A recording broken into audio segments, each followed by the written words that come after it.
আজকে আমরা আলোচনা করব নোড.জেএস এর বিল্ট ইন মডিউল নিয়ে। তো বিল্ট ইন মডিউল জিনিসটা কি?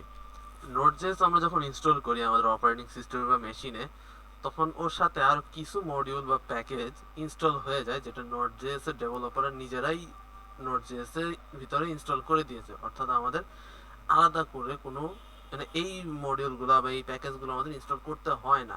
আমরা যখন নোড.জেএসটা ইনস্টল করে ফেলি, সাথে সাথেই ওই মডিউলগুলো অ্যাক্টিভেট হয়ে যায়। তো এগুলাকেই আমরা বলতেছি বিল্ট ইন মডিউল।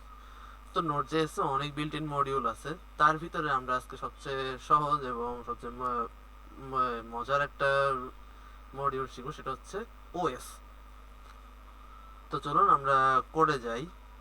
কোডে যাওয়ার আগে আমরা একটু W3 স্কুলসটা যদি একটু পড়ি, তো এখানে আমাদের অনেক ধরনের মডিউল আছে। আমরা যদি নোড.জেএস এর বিল্ট ইন মডিউলের লিস্টটা যদি দেখি, দেখবেন অনেক ধরনের মডিউল আপনি পাবেন। তার ভিতরে হচ্ছে এই যে ওএস মডিউল। তো এক লাইনে যদি এটাকে বর্ণনা করা হয়, তাহলে ও বর্ণনা দিচ্ছে এইভাবে যে provides information about the operating system. এখানে স্পেলিংটা মিস্টেক হয়েছে, অপারেটিং সিস্টেম সম্পর্কে হবে। তো আমরা যদি ডিটেলটা পড়ি, এই যে এইখানে সঠিকটা বলা আছে, the OS module provides information about the computers operating system. অর্থাৎ নোড.জেএস এর এই মডিউলটার মাধ্যমে আমি কোন অপারেটিং সিস্টেমে আমাদের জেএসটা রান করতেছে, আমাদের নোড.জেএসটা রান করতেছে, সেটা আমরা আইডেন্টিফাই করতে পারবো। যেমন আমি কি ম্যাকওএসে আছি বা উইন্ডোজে আছি বা লিনাক্সে আছি, আপনি যেই ওএসে থাকেন, ওই যে ইনফরমেশনটা এবং ওই কম্পিউটার রিলেটেড স্পেসিফিক ইনফরমেশন আমি এই মডিউলের মাধ্যমে পাবো। তো চলুন আমরা করে যাই, আমরা বেশি কথা না বাড়িয়ে। তো আমি আমার প্রজেক্টে আমি আবার যাই, যেখানে আপনাদের করে দেখাচ্ছিলাম। এই হচ্ছে সেই ফাইলটা, এবং এখানে আমি আজকে একটা ফাইল নিব। আমি জাস্ট একটা ফাইল নিই, যে মডিউল ডট জেস। জাস্ট আমি এই ফাইলটা, আছে মডিউল নামে অলরেডি এটা আছে। আমি এখানে একটা এক্সট্রা কিছু লিখে ওএস মডিউল, হ্যাঁ right, OS module dot JS এই ফাইলটা আমরা নিলাম। এবং এখানে আমি জাস্ট, যেহেতু এটা একটা বিল্ট ইন মডিউল করার জন্য আমাকে আলাদা করে কোনো কিছু বানাতেও হবে না, কোনো কিছু বা এক্সট্রা করে কিছু লিখতে হবে না, আমাকে জাস্ট ভ্যারিয়েবল নিতে হবে। লাইক আমি এটার নাম ওএসি দিলাম, এবং যেহেতু এটা নোড.জেএস এর মডিউল, আমাকে সেক্ষেত্রে রিকোয়ার করতে হবে। তো আমি লিখলাম require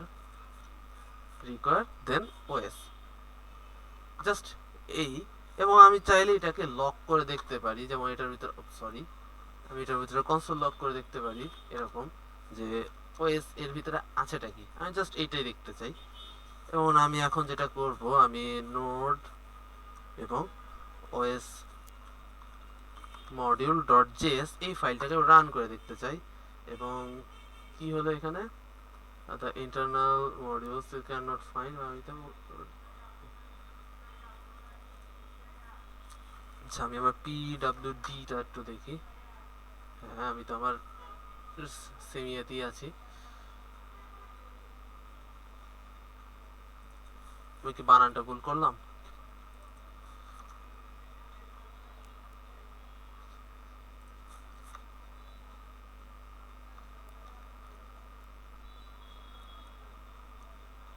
OS module dot JS, OS module, ও আচ্ছা, আমি ফাইলের নামটা লিখতে ভুল করছি, সরি। ফাইলের নামটা এখানে লিখতে ভুল করেছি, এখানে MO হবে, সরি ফর মিস্টেক।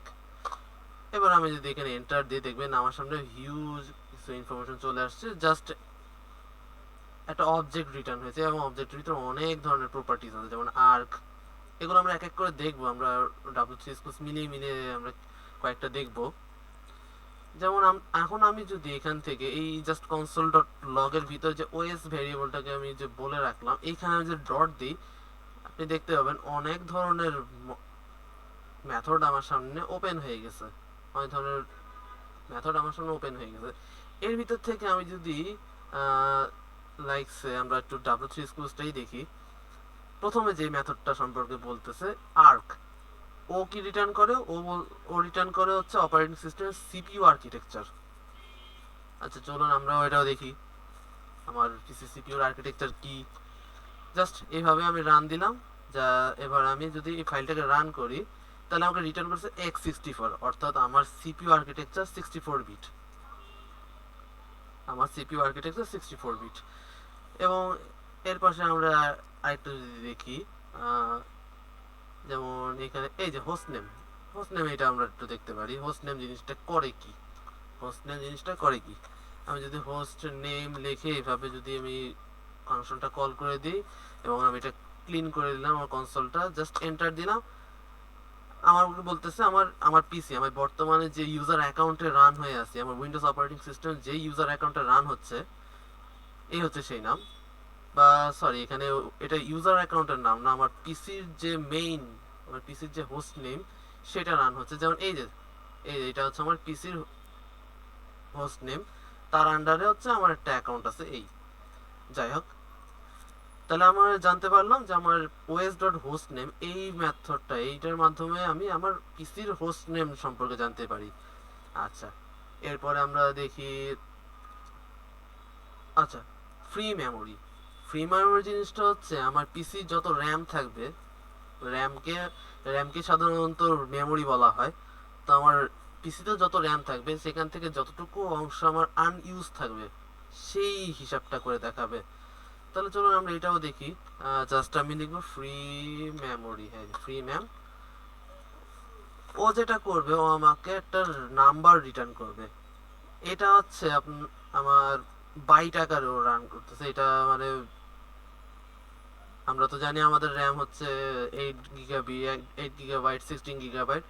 ও এভাবে হিসাব না করে একদম সরাসরি একদম বাইট ভ্যালুতে হিসাব করতেছে এটা। যাই হোক, এটা একটা মেথড গেল। এবং প্ল্যাটফর্ম প্ল্যাটফর্ম একটা খুবই ইম্পর্টেন্ট একটা মেথড, যেটা দিয়ে আমরা জানতে পারি আমি কোন প্ল্যাটফর্মে আছি। আমি সেটা জানতে পারবো।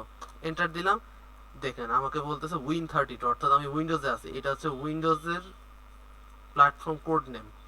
আপনি যদি লিনাক্সে যান তাহলে এখানে লিনাক্স আসবে, বা লিনাক্স আসতে পারে। আর ম্যাকওএসের ক্ষেত্রে মেবি ডারউইন আসতে পারে। আমি ধর এটা দেখাতে পারছি না, আমার কাছে এই মুহূর্তে ম্যাকওএস নাই বা লিনাক্সও নেই। তো এটা আপনারা চেক করে দেখতে পারেন। এরপরে হচ্ছে হ্যাঁ, টোটাল মেমোরি। কিছুক্ষণ আগে আমরা যেটা দেখলাম সেটা হচ্ছে ফ্রি মেমোরি। এবার আমরা যদি দেখি টোটাল মেমোরি, আমার পিসিতে এই মুহূর্তে কত জিবি মেমোরি আছে, মানে একদম আমার কতটুকু স্লটে আছে সেটা আমরা দেখতে পারি। এইভাবেই দেখেন আমার এখানে আছে প্রায়, যেহেতু আমার র্যাম হচ্ছে 16 GB, এই যে 16 দেন সামথিং 16 GB ওরা বাইট হিসাবে করে দেখায়।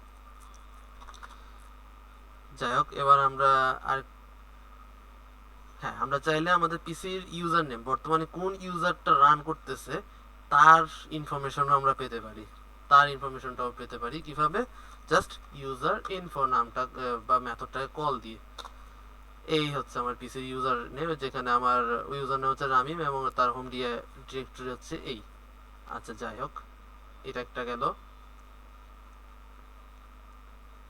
এই হচ্ছে, এরপরে আমরা যেটা দেখতে পারি, হ্যাঁ, আমরা টাইপ দিয়েও আমরা আমরা আমাদের অপারেটিং সিস্টেম সম্পর্কে একটু জানতে পারি। যেমন ওএস ডট টাইপ। ওকে, এই যে আমাদের উইন্ডোজের টাইপটা কি, এটাকে ওরা বলছে উইন্ডোজ এনটি। যাই হোক, এটা লিনাক্সে অন্য কিছু আসতে পারে, ম্যাকওএসে অন্য কিছু আসতে পারে। তো এটা আপনারা ট্রাই করবেন। এবং এরকম আরও অনেকগুলো আছে, সবগুলা দেখাতে পারলাম না বা দেখাচ্ছি না। যেগুলো যেগুলো ইম্পর্টেন্ট আমার কাছে সেগুলো আজকে দেখিয়ে দিলাম। তো এই ছিল এই ভিডিও। সবাইকে ধন্যবাদ।